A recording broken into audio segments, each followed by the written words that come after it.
Hello, good morning friends. मैं आपके सामने अगेंस अब पहले मैं आपके सामने एनईपी लेके आई थी, न्यू एजुकेशन पॉलिसी।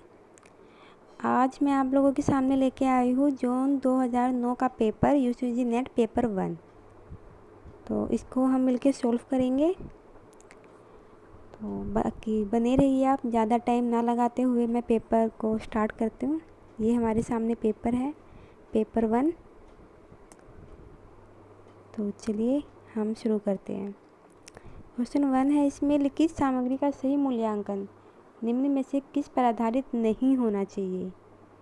जो भी हम लिखते हैं, कोई हमने कुछ लिखा है तो उसका अगर हम मूल्यांकन करेंगे तो वो किस पे आधारित होगा, पहले ये देखिए। उसकी भाषा देखी जाएगी, भाषा अभिव्यक्ति, तार्किक प्रस्तुति भी उसकी देखी जाएगी, जो पढ़ा गया उसे पुनः प्रस्तुत करने की क्षमता भी उसकी देखी जाएगी। लेकिन जो विषय का परिज्ञान है वो इसका नहीं देखा जाएगा। तो ये हमारा आंसर हो जाएगा। सेकंड है, शिक्षण जो शिक्षक होता है वो शिक्षण सामग्री का उपयोग क्यों करते हैं, मतलब टीचिंग एड्स का जो टीचर यूज करते हैं वो क्यों करते हैं। तो शिक्षण को मनोरंजक बनाना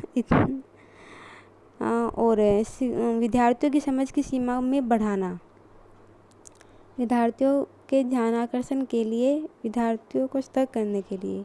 तो इसमें सबसे ज़्यादा जो कंफर्टेबल आंसर है वो बी होगा कि विद्यार्थियों की जो समझ है वो उसमें मतलब बढ़ेगी अगर हम टीचिंग एड्स का यूज करके बच्चों को पढ़ाते हैं। तो चलिए हम आगे चलते हैं। अभिव्यक्ति संकल्पना, कौशल तथा ज्ञान उपज है। तो जो अभिव्यक्ति होती है हमारी, मतलब एटीट्यूड होता है, जो कॉन्सेप्ट होता है, स्किल और नॉलेज। ये कह रहे कि ये किसका मतलब किसके प्रोडक्ट्स है ये। तो ये हमारे है सीखने की प्रक्रिया के, क्योंकि इनसे हम लोग सीखते हैं। ओके, नेक्स्ट क्वेश्चन, निम्नलिखित में से कौन सी विधि सीखने वालों को अनुयुक्त क्रिया में अधिक स्वतंत्रता देती है। तो हमारा किस में होगा, अगर हम सिखाते हैं किसी को तो कौन सी विधि यूज करेंगे, फिल्म का उपयोग। हमारी जगह फिल्म का उपयोग तो नहीं कर सकते हैं। विशेषज्ञों द्वारा व्याख्यान, हर जगह पे कोई मतलब ज़रूरी नहीं है कि कोई लेक्चरर हमारे पास हो, कोई एक्सपर्ट हमारे पास हो। तो टीवी पर देश व्यापारी कक्षा कार्यक्रम, अब हर जगह टीवी भी नहीं ले सकते।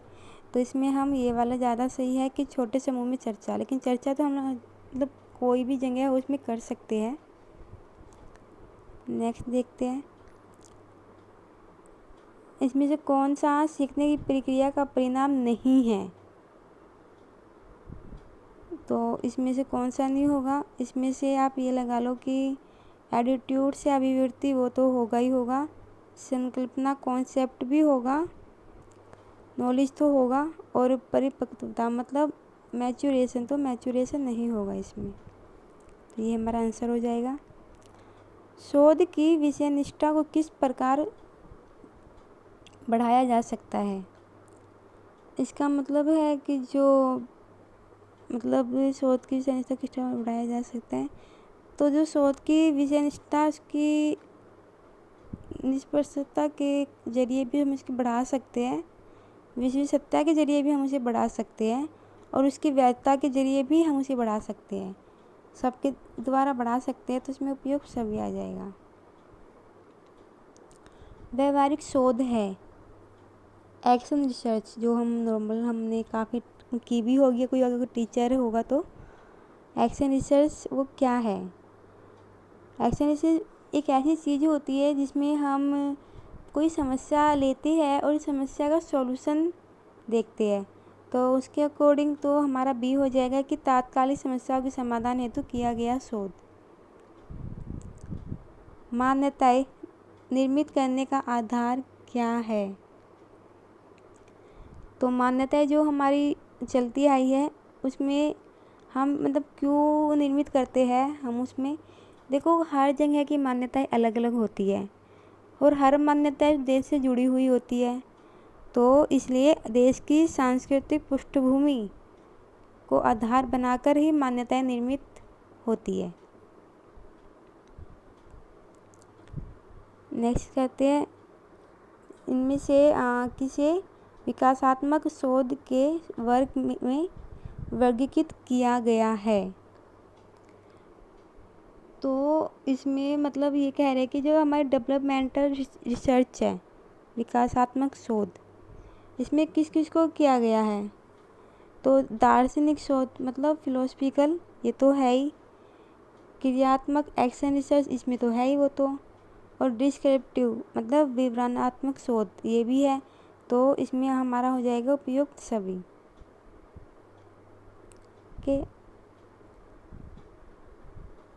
अब हम नेक्स्ट करेंगे। हम कारक विश्लेषण का उपयोग करते हैं। तो जो हमारा फैक्टोरियल एनालिसिस होता है, उसका हम यूज क्यों करते हैं। दो चरों के बीच संबंध ज्ञात करने के लिए, बिल्कुल भी नहीं। प्राकल्पना का परीक्षण करने के लिए, ये भी नहीं होगा। दो चरों के बीच अंतर जानने के लिए। तो जो विश्लेषण करते हैं वो हमारा होता है दो चरों के बीच अंतर जानने के लिए। इससे नेक्स्ट आपका एक पैराग्राफ आएगा, तो आप इसे ध्यान से पढ़ लीजिएगा। मैंने पढ़ा हुआ है तो इसके बेस पे मैं आपको इसके आंसर तो बता रही हूँ, लेकिन फिर भी एक बार आप लोग पढ़ लेना तो ज़्यादा अच्छे से समझ में आ जाएगा। इसके अकॉर्डिंग ब्रिटिश पूर्व काल में भारत जब स्वतंत्र शासकों द्वारा शासित था तब भी राजनीतिक मामलों में इससे जनता असंतुष्ट थी, ये भी होगा। ब्रिटेन में प्रचलित प्रजातंत्र के विशेष लक्षण क्या है। तो इसमें विशेष लक्षण है कि जनता का जनता के लिए, जनता के द्वारा शासन, ये वाला। प्रजातंत्र इनमें से क्या है। जो प्रजातंत्र है वो है सत्ता पक्ष की अपेक्षा विपक्ष का अधिक शक्तिशाली होना। अकॉर्डिंग टू पैराग्राफ ही मैं ये आंसर बता रही हूँ। भारत में ब्रिटिश शासन के बारे में निम्नलिखित में से कौन सा सही है। तो इसमें से ये सही है कि यह भारतीय समाज के आधुनिकीकरण पीछे था, ये वाला। उस अवधि में नए व्यावसायिक वर्ग के सदस्य कौन हुए। तो उस अवधि में हुए थे व्यापारी तथा शिल्पी। चलिए हम लोग आगे चलते हैं। निम्नलिखित में कौन सा रेडियो लिंक के द्वारा दूरभाष वार्तालाप विश्व में बहुत लोकप्रिय है। तो हमारे में जो होता है कि रेडियो लिंक की मतलब कौन सा रेडियो लिंक ऐसा है, देखो टीपीएस है, टेलीफोन है, या फिर वीडियो टेलीटेक्स है। टेलीटेक्स में इनमें मतलब इतना नहीं हो पाता है, इतना ज़्यादा नहीं है, लेकिन जो हमारा वीडियो वार्ता है ये काफ़ी अच्छा है। जो वीडियो कॉन्फ्रेंस हम लोग नॉर्मली बोलते हैं, करते हैं, वो ज़्यादा अच्छा होता है हमारा। कौन सा इसमें जो कौन सा समाचार चैनल ऐसा है जो चैनल नहीं है, जो मतलब 24 घंटे नहीं चलेगा। तो ये वाला तो इसमें तो पहले ही लिखा हुआ है 24 आवर्स। और जी न्यूज़ भी चलता है, आज तक भी चलता है, लेकिन जो लोकसभा चैनल है ये नहीं चलता है 24 आवर। रेडियो में एफएम स्टेशन का प्रमुख उद्देश्य क्या है। तो जो एफएम होता है हमारे पास हम लोग यूज भी करते हैं नॉर्मली एफएम। तो इसका मेन उद्देश्य क्या है कि वो हमें मनोरंजन देता है, ये तो होता ही है, सूचना देता है और अंत संवाद करता है, ये सबसे अलग है इसमें, सबसे अच्छा है। इंटरनेट पर संचार बातचीत है। तो इंटरनेट में जो संचार बातचीत है वो एक पैरेलल कम्युनिकेशन है हमारी। तो इसमें समानांतर संचार। अब इसमें से देखना है कि मतलब मैच करना है, कोड का प्रयोग करके सही उत्तर करो। जो पंडित जसराज है ये कौन सी कला में निपुण थे? तो जो पंडित जी है, पंडित जसराज है, ये हिंदुस्तानी वोकलिस्ट के लिए थे फर्स्ट। जो किशन महाराज है ये तबला में थे फेमस। रविशंकर जी सितार में थे और उदय शंकर जी डांस में थे। तो इसके अकॉर्डिंग हमारा 1, 3, 2 और 4 ये बनेगा। तो हमारा सी आंसर ठीक होगा इसमें। नेक्स्ट करते हैं। निम्नलिखित इनमें से लुप्त संख्या हमें देखनी है कि लुप्त संख्या इनमें से ये इसमें क्या आएगा। तो ये कैसे करना है ये देखिएगा, आपको समझ में भी आना चाहिए। अब जैसे 3 और 8 है तो ये 3, 8 आया कैसे है? इसमें क्या है कि 5, 5 प्लस किया है इन्होंने। जैसे 3 + 5 = हो गया 8, तो ये 5 प्लस किया है, हो गया। अब 8 हो गया तो 8 में अगर हम 5 2 जा 10 होता है, 10 प्लस करेंगे तो हमारा 18 आ जाएगा, जो यहाँ पे लिखा हुआ है 8 के बाद। वैसे ही अगर हम 18 में 10 प्लस करें, 5 दोबारा से 5 प्लस करेंगे तो 23, और 23 में दोबारा से हम 10 प्लस करेंगे तो 33। मतलब यहाँ पे 5 हो रहा है, फिर 10 हो रहा है, फिर 5 हो रहा है, फिर 10 हो रहा है, ऐसे ये प्लस हो रहे हैं। तो हम अब 33 में आ गया, यहाँ पे 10 प्लस हुआ था तो यहाँ पे 5 प्लस होगा, तो 33 और में 5 प्लस करेंगे तो हमारा आ जाएगा 38। तो 38 इसमें सही होगा। नेक्स्ट देखिए, क्लॉक को ऐसे लिखते हैं, ये बिल्कुल सिंपल है। देखिए जैसे यहाँ पे के है, ये के आप आगे लिख दिया है इन्होंने। जो सी है ये बाद में लिख दिया है, ओ इसके बाद लिख दिया है, एल इसके बाद हो गया और सी उसके बाद हो गया है। तो ऐसे ये इनको भी हम उल्टा लिख देंगे। जैसे इसमें पहले एस है तो पहले एस हो गया, फिर पी है फिर पी हो गया, फिर ई है ई हो गया, फिर टी है और फिर एस है। तो इसके अकॉर्डिंग हमारा सी ठीक होगा। आई होप आप लोगों को समझ में आ गया होगा सारा। अब हम आगे चलते हैं। कोई क्वेश्चन समझ में ना आए तो आप मुझे कमेंट कर दीजिएगा, मैं आपको समझा दूंगी। वरना आप मेरा टेलीग्राम ग्रुप है वो ज्वाइन कर लेना, वहाँ पे आपको इसकी PDF में मिल जाएगी और आपको आंसर भी पता लग जाएंगे। पहले समुच्चय में अक्षरों का कुछ संबंध है, संबंध के अकॉर्डिंग देखिए इन दोनों में गहरे जो संबंध है इसके अकॉर्डिंग इसका करो। तो इसका जो है ये वाला होगा, फिर LNPR। 1 जनवरी 2001 को हफ्ते में का कौन सा दिन था? देखो इनमें से कोई भी इसका आंसर नहीं है, तो ये क्वेश्चन गलत दिया हुआ था उस टाइम।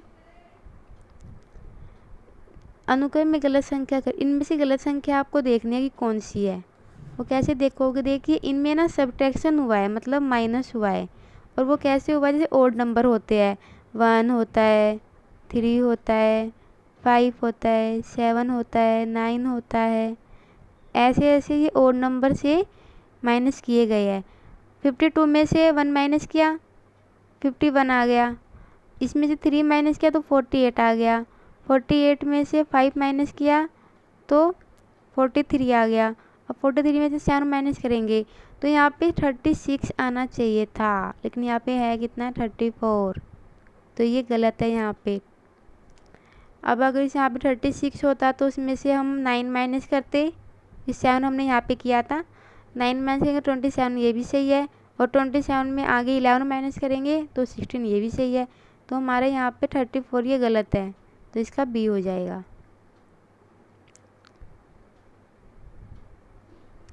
अगला देखते हैं, निगमनात्मक तर्क का निष्कर्ष। इसका निष्कर्ष क्या है? जो निगमनात्मक तर्क होता है वो आधार वाक्यों से फलित होते हैं, उसके जो आधार होते हैं वाक्य से फलित होते हैं। कोई मनुष्य मरणशील नहीं है का व्याघातक। इसका व्याघातक है कि कुछ मनुष्य मरणशील है, ये वाला फर्स्ट। निगमनात्मक तर्क वैध होता है, वो वैध होता है मतलब गलत होता है कि यदि आधार वाक्य असत्य हो, निष्कर्ष सत्य हो। नहीं, भी इसमें बिल्कुल वैध नहीं होता है। आधार वाक्य असत्य और निष्कर्ष भी असत्य हो, ये तो बिल्कुल ही गलत हो गया। आधार वाक्य सत्य और निष्कर्ष असत्य हो, नहीं। आधार वाक्य सत्य और निष्कर्ष भी सत्य हो, अगर दोनों सत्य होंगे तभी तो वो वैध होगा। तो ये वाला डी हमारा सही है। तार्किक युक्ति की रचना का आधार है, जो हमारी तार्किक युक्ति होती है मतलब लॉजिकल एग्रीमेंट जो हमारा होता है, तो वो किस में है, वो फॉर्मल वैलिडिटी इसका आंसर होगा। तो अकारित वैधता। अगला देखते हैं। दो महिलाएं दो पुरुष ब्रिज खेल रहे हैं और मेज के ऊपर पूर्व, दक्षिण तथा पश्चिम की ओर बैठे हैं। कोई भी महिला पूर्व के सामने नहीं है। एक दूसरे के सामने बैठे व्यक्ति एक ही लिंग के नहीं है।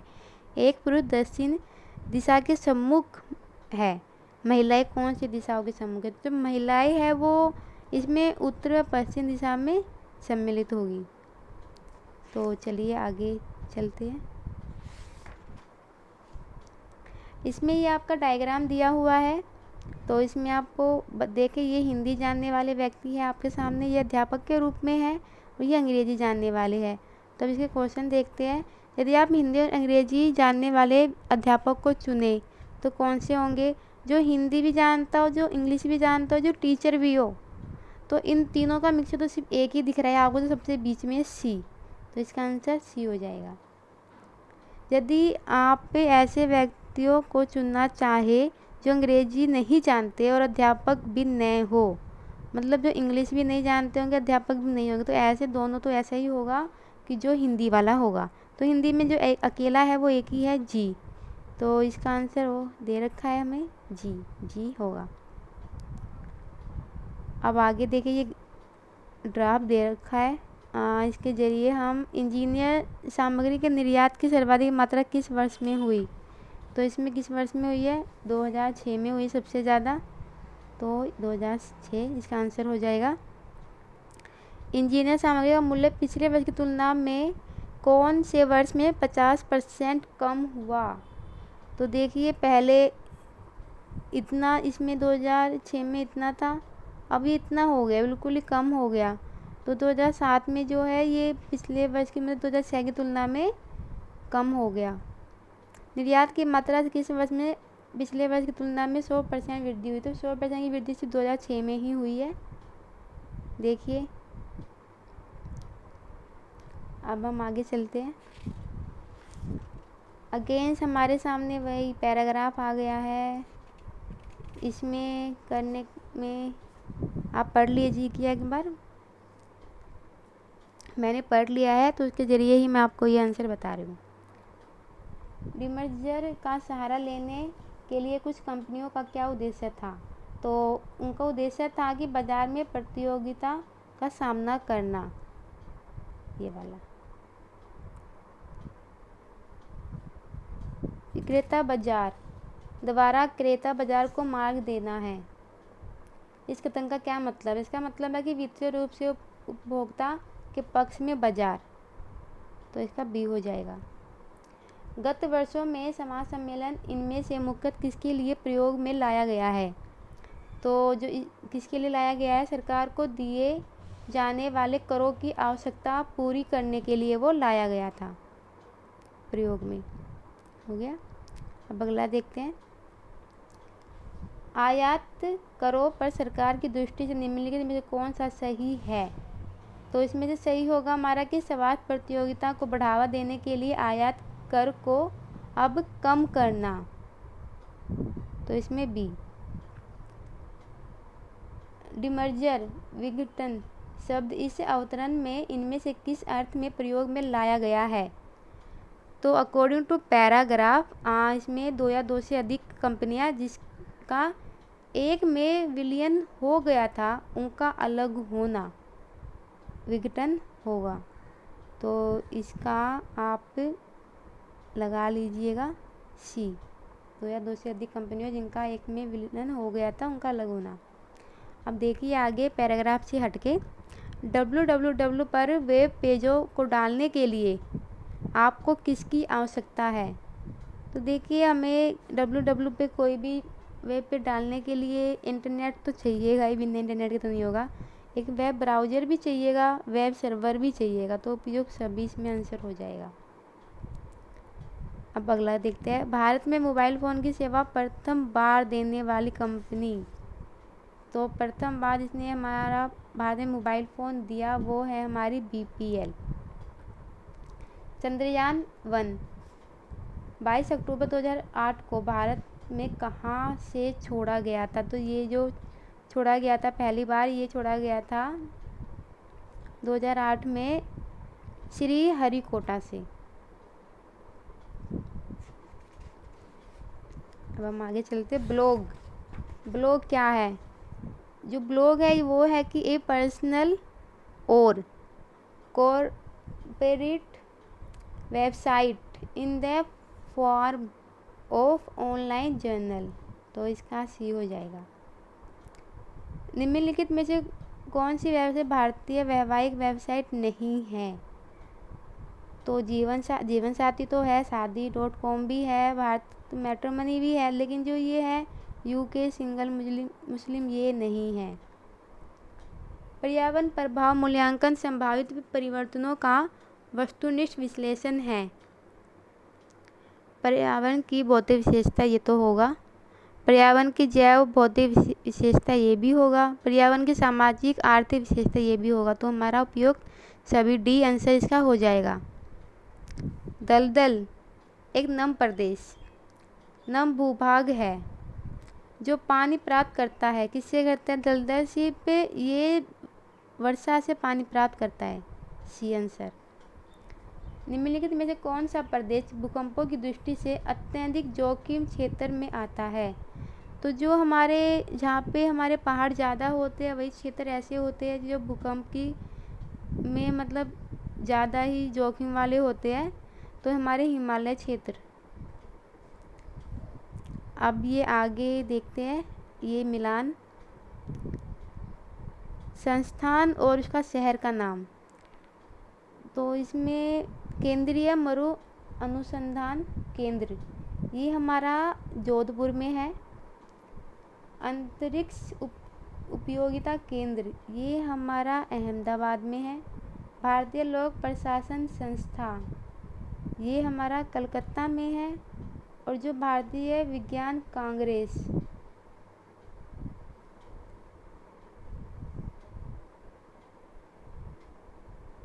सॉरी जी शायद मैंने आपको गलत बता दिया। ये जो कि भारतीय कांग्रेस कलकत्ता में है। हाँ, भारतीय कांग्रेस कलकत्ता में है। भारतीय लोक प्रशासन ये हमारा न्यू दिल्ली में है। तो इसके अकॉर्डिंग हमारे जो आंसर होंगे 4, 3, 2 और 1 ये हो जाएगा ऑप्शन 1 ए। अब आगे देखते हैं। सुनामी आपदा भारतीय तटीय भागों में किस वर्ष में अनुभव की गई। जो सुनामी आपदा थी वो भारत में 2004 में अनुभव की गई थी। कोठारी आयोग प्रतिवेदन का शीर्षक था। जो कोठारी आयोग था वो शिक्षा से जुड़ा हुआ था। तो शिक्षा एवं राष्ट्रीय विकास ही इसका शीर्षक था। आगे देखते हैं। निम्नलिखित में से कौन सा विश्वविद्यालय द्वितीय पद्धति वाला नहीं है। तो जो ये भी है हमारा विश्वविद्यालय द्वितीय पद्धति वाला, मतलब इसमें होता है कि डुअल मोड, मतलब इसमें डुअल मोड यूनिवर्सिटी कौन सी है हमारी। तो ये भी है मंगोल वाला भी। तो लेकिन जो हमारा इंदिरा गांधी है ये वाला नहीं है, इंदिरा गांधी राष्ट्रीय मुक्त विश्वविद्यालय। तो इसमें आंसर डी हो जाएगा। भारतीय संविधान के किस भाग को प्रशासकों की आचरण संहिता माना जाता है। तो वो माना जाता है हमारे भाग 4 को, भाग 4। संविधान का कौन सा अनुच्छेद नागा परंपरा और सामाजिक प्रथाओं को संसद के किसी भी अधिनियम से रक्षा उपाय प्रदान करता है। तो हमारी रक्षा उपाय प्रदान करता है ये वाला 371A अनुच्छेद। निम्नलिखित में से कौन सा सुशासन का उपकरण नहीं है? सुशासन का मतलब the tool of good governance, उसका नहीं है न्यायिक सक्रियता, मतलब जुडिशियल एक्टिविज्म जो है वो उसका उपकरण नहीं है। तो हमारा डी आंसर सही हो जाएगा। ये हमने पेपर 1 कंप्लीट कर लिया है, 50 क्वेश्चन ही होते हैं उसमें। बाकी अगर आपको इसकी PDF चाहिए हो या किसी क्वेश्चन में डाउट हो तो प्लीज़ आप लोग कमेंट करना या फिर मेरा टेलीग्राम ग्रुप ज्वाइन करना, वहाँ पे आपको मेरी वीडियो की सभी PDF मिल जाएगी। तो आई होप आपको ये सही लगी होगी।